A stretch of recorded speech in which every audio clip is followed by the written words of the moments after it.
Hello students, this video is for class 7th and in this video we'll continue with exercise 1.3. Question number 3 is first part, for any integer a what is -1 multiplied by a equal to. किसी भी integer a के लिए कोई भी integer है a तो -1 into ए क्या होगा. तो फर्स्ट पार्ट ही सॉल्व कर लेते हैं पहले. -1 into a will be minus a, क्योंकि a का मल्टीप्लाई मैं 1 से अगर करूँगा, पहले तो मैं मल्टीप्लाई कर लूँ, साइन के बारे में बाद में सोचूंगा. 1 मल्टीप्लाई ए, 1 में आप किसी से मल्टीप्लाई कर लीजिए, आपको वही नंबर वापस मिल जाता है. तो 1 इंटू ए विल बी ए. रही बात साइन की, क्योंकि -1 नेगेटिव है और ए है पॉजिटिव, तो negative into positive will be negative. So -1 into a will be minus a. तो ये हो गया first part. Second part, determine the integer whose product with -1 is -22. In B part 37 and in C part 0. Determine the integer whose product with -1 is, मतलब वो integer find करना है जिसको -1 से मल्टीप्लाई करने पर, वो इंटीजर फाइंड करना है जिसको -1 से मल्टीप्लाई करने पर -22 मिल जाए, 37 मिल जाए और 0 मिल जाए. मतलब जैसे फर्स्ट पार्ट में गिवन है कि -1 into A is minus A, ये हो जाएगा. तो मुझसे पूछा determine the integer whose product with -1 is -22. मतलब मुझे ये इंटीजर फाइंड करना है, वो इंटीजर जिसको -1 से मल्टीप्लाई करने पर -22 मिल जाए. समझ रहे हैं आप. Determine the integer whose product with -1 is -22. तो वो इंटीजर फाइंड करना है जिसको -1 से मल्टीप्लाई करेंगे तो -22 मिल जाए फर्स्ट पार्ट में. सेकेंड पार्ट में -1 से मैं ऐसा क्या मल्टीप्लाई करूं कि मुझे मिल जाए 37. और थर्ड पार्ट में ये पूछा है कि -1 मल्टीप्लाई क्या किया जाए कि मिल जाए 0. तो ये काम करना है. देखते हैं. इन फर्स्ट पार्ट कहा गया कि determine the integer whose product with -1 is -22. तो -1 इंटू ए होना चाहिए -22. तो इस ए की वैल्यू क्या होगी ये पूछा है. तो ए हो जाएगा 22. ए हो जाएगा 22. इन सेकेंड पार्ट -1 इंटू ए, -1 में किस इंटीजर से मल्टीप्लाई करूँ कि 37 मिले. तो ए ये होना चाहिए -37. ठीक है, क्योंकि -1 इंटू -37 अगर करूँगा तो माइनस माइनस हो जाएगा प्लस. ठीक है, और 37 इंटू 1 आ जाएगा 37. तो 37 आ जाएगा अगर मैं -1 में 37 से मल्टीप्लाई कर दूँ तो, -1 में -37 से मल्टीप्लाई कर दूँ तो. और सी पार्ट है -1 into A is equal to 0. मतलब -1 में मैं किस से मल्टीप्लाई करूँ कि 0 मिल जाए, तो 0 से ही करना पड़ेगा. तो इसका आंसर रहेगा 0. और दूसरी चीज़ अगर देखी जाए तो वो ये है कि जब हमने पढ़े थे एडिटिव इन्वर्स, तो ए का एडिटिव इन्वर्स मैंने पढ़ा था -a, और -a का एडिटिव इन्वर्स हमने पढ़ा था a. ठीक है, तो ये एडिटिव इन्वर्स का ही कॉन्सेप्ट है बेसिकली. जब भी मैं किसी भी इंटीजर में -1 से मल्टीप्लाई करता हूँ तो मुझे उसका एडिटिव इन्वर्स मिल जाता है. ठीक है, जैसे एक इंटीजर है a और मैंने उसे मल्टीप्लाई कर दिया -1 से, तो मुझे मिल गया -a. तो a में जब मैंने -1 से मल्टीप्लाई किया है तो मुझे -a मिल गया है. और ये a और -a क्या है, एक दूसरे के एडिटिव इन्वर्स हैं. ठीक है, तो उस कॉन्सेप्ट को भी हम यहाँ पर यूज़ कर सकते हैं.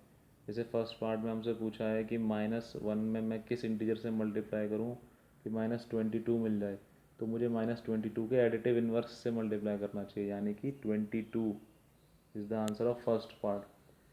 बी पार्ट ने पूछा है कि -1 में मैं किस से मल्टीप्लाई करूँ कि 37 मिल जाए, तो उसके एडिटिव इन्वर्स से मल्टीप्लाई करूँगा, यानी कि -37 से. और सी पार्ट तो है ही सीधा सीधा, -1 में 0 से मल्टीप्लाई करेंगे तभी 0 मिलेगा.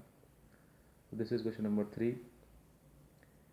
Question number 4, starting from -1 into 5 right various products showing some pattern to show that -1 into -1 is equal to 1.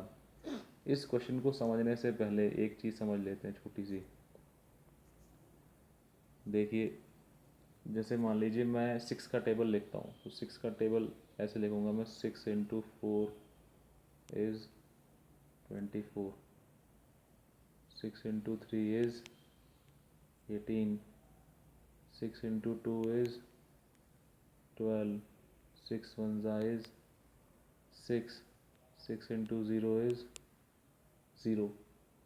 तो यहाँ पर तो ये नंबर कांस्टेंट है 6, ठीक है।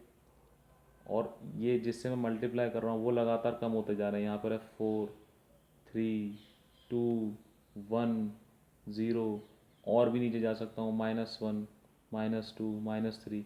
तो 6 का टेबल पढ़ रहा हूँ लेकिन एक रिवर्स ऑर्डर में पढ़ रहा हूँ। 6 4 ज़ा, 6 3 ज़ा, 6 2 ज़ा, 6 1 ज़ा, 6 × 0, 6 × -1।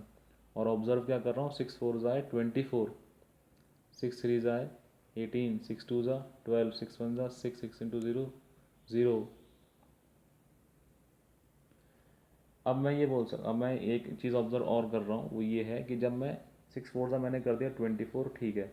जब 24 में से मैं इस 6 को माइनस कर देता हूँ, 24 - 6, तो क्या मिलेगा, 18। 24 - 6 करता हूँ तो 18 मिल रहा है, मतलब ये अगले वाला नंबर मिल रहा है। 18 में से और अगर 6 माइनस कर दूँ तो ये अगले वाला मिल जाएगा 12। 12 में से और 6 माइनस कर दूँ तो अगले वाला मिल जाएगा 6। 6 में से और 6 माइनस कर दूँ तो अगले वाला मिल जाएगा 0।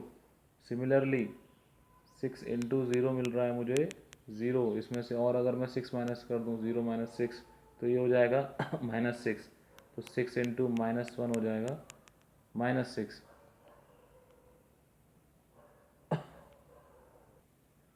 तो कुछ यही काम करना है इस क्वेश्चन में।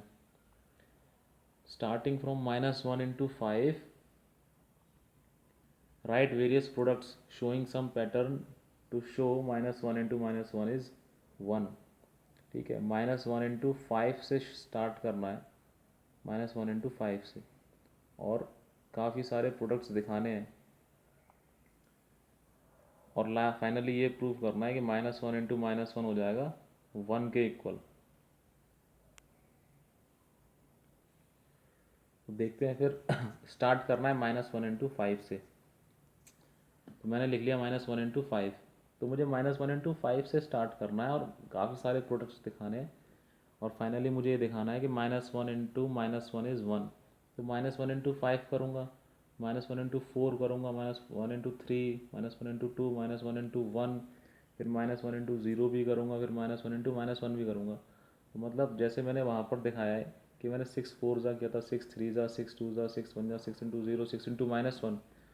तो ये -1 का टेबल चलेगा, ये -1 का टेबल चलेगा। वहाँ पर चल रहा था 6 के लिए, ठीक है। और ये जो वैल्यूज़ हैं यहाँ पर, ये लगातार घटती जाएंगी। 5 से हो जाएगा ये 5 4 3 2 1, फिर 0, फिर -1, ठीक है। तो ये एक पैटर्न शो करना है। तो -1 × 5 अगर करता हूँ, -1 × 5, तो 5 1 ज़ा 5, और नेगेटिव इंटू पॉजिटिव हो जाएगा नेगेटिव। सो -1 × 5 अगर करता हूँ तो ये मिलता है -5। अब -1 × 4 अगर मुझे शो करना है, तो -1 × 4 शो करने के लिए मैं क्या करूँगा, इस -5 में से इस -1 को सब्ट्रैक्ट कर लूँगा, -5 -1 कर दूँगा। जैसे उधर किया था 6 4 ज़्यादा 24, और 6 × 3 निकालने के लिए 24 में से 6 माइनस कर दिया था। वैसे ही यहाँ -5 में से -1 को सब्ट्रैक्ट कर देंगे, -5 -1, ये माइनस माइनस हो जाएगा प्लस, -5 + 1 हो जाएगा -4, और होना भी वही चाहिए क्योंकि 4 1 ज़ा 4 हो जाएगा, और नेगेटिव इंटू पॉजिटिव हो जाएगा नेगेटिव, तो -4 ही आएगा। अब अगला -1 × 3 फाइंड करने के लिए इस -4 में से -1 को सब्ट्रैक्ट कर दूंगा, -4 -1, तो ये माइनस माइनस हो जाएगा प्लस, -4 + 1 हो जाएगा -3, ठीक है। और होना भी वही चाहिए, 3 1 ज़ा 3, और 3 इंटू सॉरी पॉजिटिव नेगेटिव हो जाएगा नेगेटिव। अब नेक्स्ट फाइंड करने के लिए क्या करूँगा, -3 में से -1 को सब्ट्रैक्ट कर दूंगा, तो माइनस माइनस हो जाएगा प्लस, -3 + 1 हो जाएगा -2। सिमिलरली इससे अगला फाइंड करने के लिए -2 में से -1 को सब्ट्रैक्ट कर दूंगा, फिर आ जाएगा -1, ठीक है। वैसे ही अगर आगे बढ़ेंगे तो -1 × 1 तक तो निकाल चुके हैं हम, -1 × 1 आ गया है -1। अब निकालेंगे, ये 2 हो गया, 2 1 0 -1, और यहाँ पर -1 जो है वो बना हुआ है, -1 का टेबल पढ़ रहे हैं हम। तो -1 इंटू ज़ीरो निकालने के लिए -1 में से -1 को सब्ट्रैक्ट कर दूंगा, तो -1 माइनस -1, ये माइनस माइनस हो जाएगा, प्लस -1 प्लस 1 हो जाएगा 0। नेक्स्ट फाइंड करने के लिए, और ये होता भी 0 ही है क्योंकि 0 into -1 will be 0। Next find करने के लिए 0 में से -1 को सब्ट्रैक्ट कर दूंगा, 0 माइनस -1, माइनस माइनस हो जाएगा प्लस, और 0 प्लस 1 1। देयरफॉर यहाँ पर हमने दिखा दिया कि -1 इंटू -1 इज़ 1। ठीक है, बाकी वीडियोज़ नेक्स्ट, बाकी क्वेश्चंस नेक्स्ट वीडियोज़ में करेंगे। Thank you.